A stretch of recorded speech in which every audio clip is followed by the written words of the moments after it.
At the same time, as fortune had it, there was a comedy trio signed to Decca, who Noel Gay represented, called Giles, Giles and Fripp. And Fripp came in one day and said to David and I, look, we've got this little band together, rehearsing down the Fulham Palace Road in the basement, and would you come and have a look at us? So we went down, and you know, it's King Crimson, obviously, and you know, they played the whole of In the Court of the Crimson King from beginning to end. You know, in those days, bands would stop for a fag and a beer and whatever, and you know, they were all dressed in black. You know, Fripp was on his stool, Mellotrons, you know, the whole works, and you know, we're sitting there, and you know, we're completely blown away, as you can imagine, hearing that whole album from beginning to end. You know. So we stuck two fingers up at Richard Armitage and Noel Gay and set up EG. Yeah, Fripp was very together, very organised. He knew exactly what he wanted to do.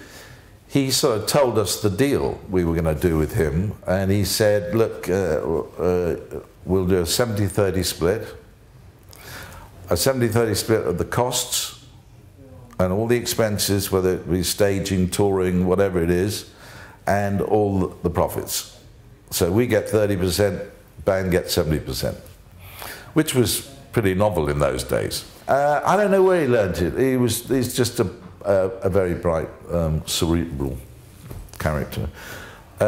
So we borrowed £4.5 grand from Barclays Bank in the Gloucester Road. David did, because his mother had bought him this muse house, so he could run it. And we finished the album up at Wessex Studios up in North London. And which was incredible, you know. And then we met Chris Blackwell, who's also an old Harrovian, and he said, you know, you've got to do a lease tape deal. This is the new sort of way business is going. You pay for it, you license it to me, and you know, you own the underlying rights. So this was all pretty novel at the time.